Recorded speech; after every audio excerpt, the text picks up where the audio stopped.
도면을 다 그리고 문자도 넣고 치수도 넣고 작업을 다 했으면 이제 종이에 혹은 PDF나 이미지로 출력하는 방법을 알아야겠죠. 다른 프로그램들이랑 마찬가지로 단축 키로 컨트롤 P를 입력을 하면 출력을 설정하는 창을 표시할 수 있습니다.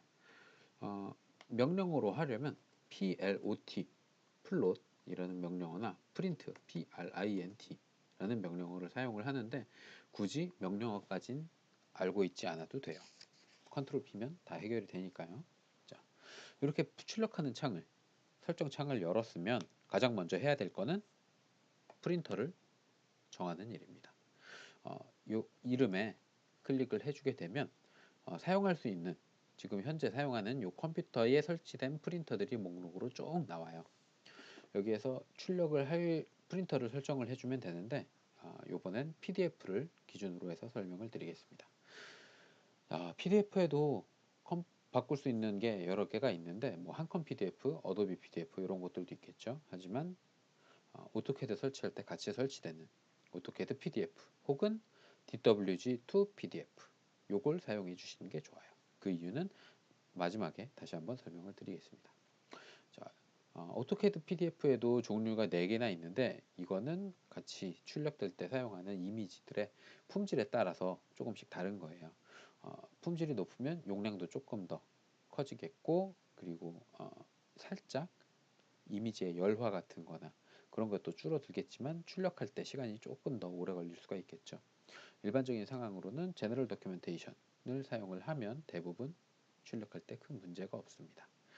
자, 출력할 프린터를 설정을 했다면 그 다음에 할 거는 용지의 크기입니다.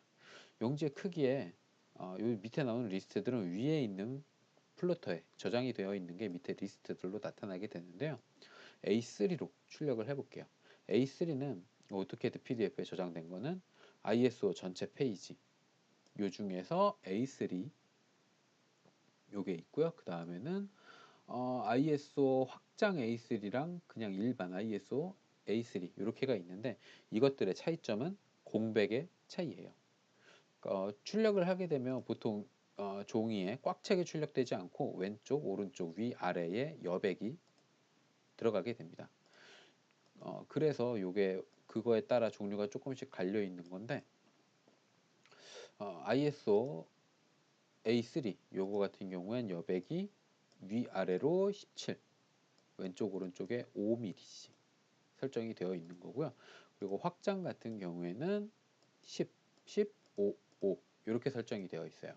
그리고 전체 페이지 같은 경우에는 이쪽에 다 0으로 설정이 되어 있습니다. 요거 말고는 그냥 똑같은 사이즈라 해요. 좀 더 크게 출력을 하고 싶으시면 여백이 없는 거에 여백이 없는 용지를 설정을 하시면 됩니다. 자, 그 다음에 여기에서 일반 A4로 A3로 할 건데 A3도 두 개죠. 420, 297, 297, 420. 요거는 용지가 가로로 기냐 세로로 기냐의 차이예요. 앞에가 가로입니다. 420, 297. 근데 요거는 크게 방향은 중요하지 않은 게 이쪽에서 도면 방향을 다시 한번 설정을 해줘요.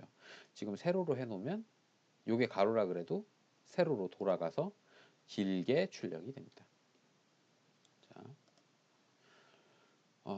용지 크기까지 정했다. 그러면 그 다음에 할 거는 플롯 영역입니다. 이 광활한 도면 공간, 작업 공간에서 어느 부분을 종이에 옮길 건지 영역을 선택을 해주는 건데 종류는 크게 4가지가 있어요. 근데 이 4가지 중에 윈도우 1개만 알고 계시면 됩니다. 화면 표시는 지금 보고 있는 화면을 그대로 종이에 옮긴다는 뜻인데 부정확하죠. 그래서 안 쓰고요. 1개라는 건 도면에 리미트라는 작업 공간을 제한하는 그런 설정이 숨어 있는데 옛날에는 많이 썼다고는 하는데 요즘엔 전혀 사용하지 않는 옵션이에요. 그래서 쓸 필요가 없고요. 그 다음 범위는 현재 사용하는 도면 안에 있는 모든 객체들이 한눈에 보이도록 설정해주는 옵션입니다. 마치 줌 옵션들 중에 범위 옵션이 있었죠. 범위. 줌 옵션 중에 범위 옵션과 마찬가지로 도면에 들어가 있는 모든 객체들을 한눈에 보이도록 확대해서 출력해주는 옵션이 범위 옵션입니다. 근데 이 범위 옵션도 만약에 블록의 기준점이 저 멀리로 날아가 있다거나 아니면 객체가 도면층이 꺼져 있다거나 동결이 아니라 꺼져 있으면 객체가 있는 걸로 인식을 하죠. 그렇게 돼 있으면 정확한 위치를 잡아낼 수가 없어요. 그래서 잘 안 씁니다. 일부 회사에서는 사용을 한다고 하더라고요. 근데 거의 안 쓰고요. 일반적으로는 윈도우를 많이 사용을 합니다. 윈도우를 선택하면 이렇게 구석을 선택을 해달라 그러는데요. 사각형 그릴 때처럼 한쪽 구석과 반대쪽 구석을 선택을 해주게 되면 이 선택한 영역이 출력되는 거예요. 선택되지 않은 영역은 출력되지 않는 거고요. 부분만 선택을 해서 확인을 해볼까요? 이 객체가 살짝 걸리도록 이렇게 출력을 하게 되면 이 위가 잘려버렸죠. 즉 출력할 영역에 포함되지 못해서 잘려버린 겁니다. 이렇게 선택된 영역만 나타나게 되고요. 잘못했을 경우에 윈도우 버튼 다시 눌러서 재지정을 해주면 됩니다. 대부분 도각 같은 경우에 여기서 여기까지 찍어라 라고 이렇게 마킹이 되어 있어요. 이 마킹된 부분을 클릭을 해서 설정을 해주시면 됩니다. 자, 그러면 이 도면을 어디부터 어디까지만 출력할 건가는 정했어요. 그럼 그 정한 걸 종이에 잘 올려놓게 설정을 해줘야 됩니다. 요걸 X, Y축으로 몇 미리씩 움직인다로 설정을 해줄 수도 있는데 이게 조금 직관적이지가 않아서 사용하기 조금 힘듭니다. 그래서 플롯의 중심이라는 옵션이 있는 거예요. 여기에 체크를 하게 되면 선택된 영역이 종이의 중심에 정확하게 올라갑니다. 미리 보기를 해주면 정확하게 가운데에 올라간 걸 확인할 수가 있어요. 그 다음에 설정할 건 축척입니다. 선택한 영역이 용지에 맞게 일반적으로 용지에 꽉 차게 설정을 해주는데요. 옛날에는 종이에 스케일 바를 대서 이게 몇 밀리인지 환산해서 계산을 하고는 했다는데 요새는 그럴 필요가 없죠. 종이도 거의 사용을 하지는 않아요. 그냥 바로바로 핸드폰에서도 확인을 할 수가 있어서 요건 크게 중요하진 않지만 그래도 알고는 있어야죠. 자, 지금 1대 꽉 차게 하면 1대 11.29라고 하는데 그 영역을 확인을 해보면 불필요한 부분이 많이 있죠. 조금 더 확대를 해도 될 것 같아요. 자, 1대 10으로 1mm를 10유닛으로 변환해서 확인을 해보면 좀 더 확대되고 객체는 잘려나가지 않고 정확하게 출력된 걸 확인을 할 수가 있습니다. 이렇게 설정을 했으면 끝난 거냐? 마지막으로 할 게 더 남아 있어요. 만약에 이게 플로창이 작게 표시가 되고 있으면 오른쪽 아래 동그란 버튼을 누르면 크게 표시가 되는데 이쪽에서 제일 중요한 게 도면 방향. 요거는 반드시 알고 계셔야 되고요. 그 다음에 플롯 스타일을 알고 있어야 됩니다. 이 플롯 스타일이라는 건 색깔을 조절하는 옵션이다 라고 생각을 해주면 되는데 크게 세 가지를 많이 사용을 해요. 가장 많이 사용되는 건 모노크롬입니다. 이 친구는 화면에 어떻게 표시되고 객체가 어떻게 설정이 돼 있던 간에 흑백으로 출력을 해줘요. 모든 객체는 다 시꺼멓게, 객체가 없는 부분은 하얗게 이렇게 출력을 해줍니다. 그 다음에 많이 사용을 하는 게 ACAD.CTV라는 요 옵션이에요.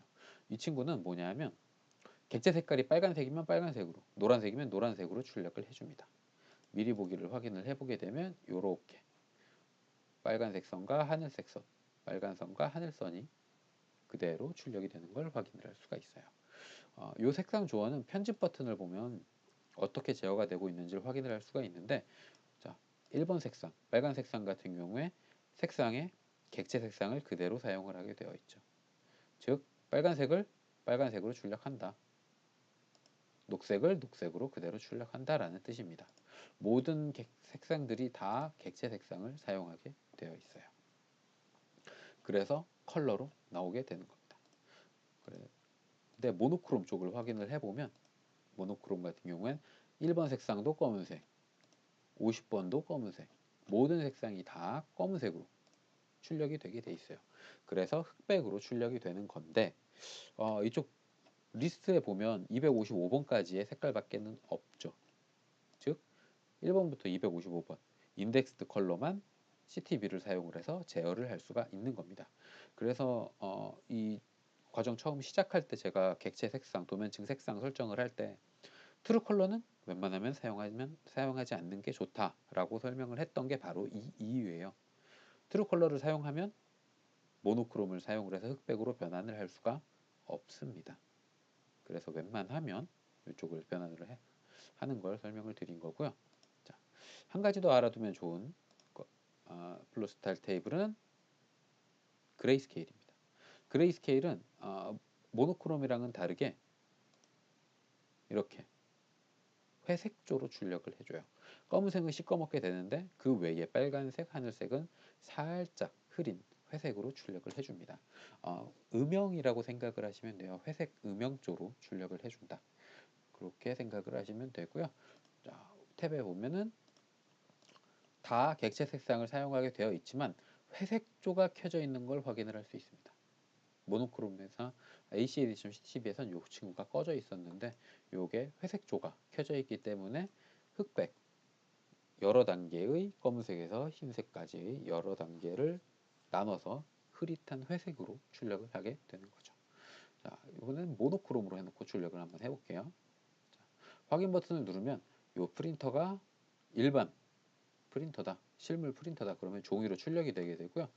지금은 PDF로 변환을 하는 거기 때문에 파일의 이름과 저장할 위치를 정해달라고 메시지가 나타납니다.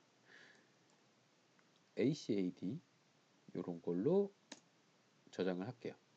기본 설정에선 저장을 하게 되면 이렇게 PDF 리더가 열리면서 확인을 하게 됩니다. 자, 이번에는 출력한 거 옆에 있는 걸 출력할 때는 또 어떻게 해야 될까요? 출력할 컨트롤 P를 눌러서 이 창이 나타나는데 이걸 다 다시 세팅해야 될 필요는 없습니다. 다시 한번 출력을 할 때에는 요 이름, 페이지 설정의 이름에 보면 이전 플롯이라는 친구가 있어요. 이 친구를 선택하면 마지막에 설정했던, 출력했던 그 설정이 화면에 그대로 나타나게 됩니다. 그래서 다시 한번 같은 설정으로 출력을 할 수 있게 되는 거죠. 여러 장 연속해서 출력할 때에는 하나씩 설정할 필요가 없고 이전 플롯으로 출력을 해서 사용을 하시면 됩니다. 이번에는 한컴 PDF라는 걸로 출력을 한번 해볼게요. 한컴 PDF의 A3에다가 나머지 설정은 동일하게 해서 출력을 한번 해보겠습니다. 영상이 잠깐 끊겼었는데 한컴 PDF를 이렇게 출력을 하게 되면 이런 메시지가 나오게 돼요. 그 다음에 열기 버튼을 누르면 다시 PDF 리더로 열게 됩니다. 이걸 굳이 제가 한번 해본 이유는 물론 뒤에 조금 뒤에 PDF 도면을 다시 DWG로 불러오기 캐드 고수의 비밀 7번에서 설명을 한 번 더 하고는 있지만 웬만하면 DWG to PDF로 하면 좋다라는 걸 한 번 더 설명하기 위해서 이걸 본 거예요. 자, 지금 사용하고 있는 건 어크로벳 리더 DC입니다. 여기에서는 사용할 수 있는 옵션이 나타나는데 자, 요 필롯 ACAD 요거는 오토캐드 DWG라는 걸로서 출력을 한 거고 요거는 한컴으로 출력을 한 거예요. 왼쪽에서 확인할 수 있는 내용들을 살펴보면 여기는 페이지 축소판 그 다음에 여기 첨부 파일 뭐 링크 걸린 거 그런 거랑 요게 표준 포맷이다 라는 걸 확인을 할 수가 있고요. 자, DWG2 PDF 혹은 오토캐드 다큐멘트 이쪽에서 출력을 요 프린터를 사용한 걸 확인을 해보면 축소판, 책갈피, 첨부 파일 그리고 한 개가 더 있습니다. 바로 도면층인데요.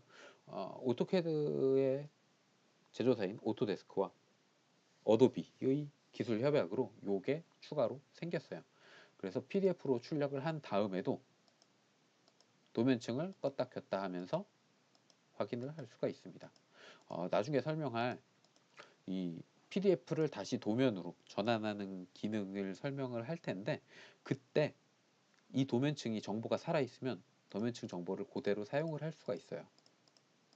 그래서 인생은 어떻게 될지 모르니까 다시 변환해야 될 일이 생길 수도 있잖아요. 그래서 웬만하면 플로터를 한컴 PDF나 어도비 PDF가 아닌 오토캐드 PDF를 사용하는 게 더 좋다라고 하는 게 바로 이 이유입니다. 자, 출력은 여기까지고요. 예, 다음 영상에서 이 DWG 파일의 요 출력에 대한 설정을 저장하는 방법을 한번 확인을 해보시는 게 훨씬 더 도움이 되실 것 같습니다.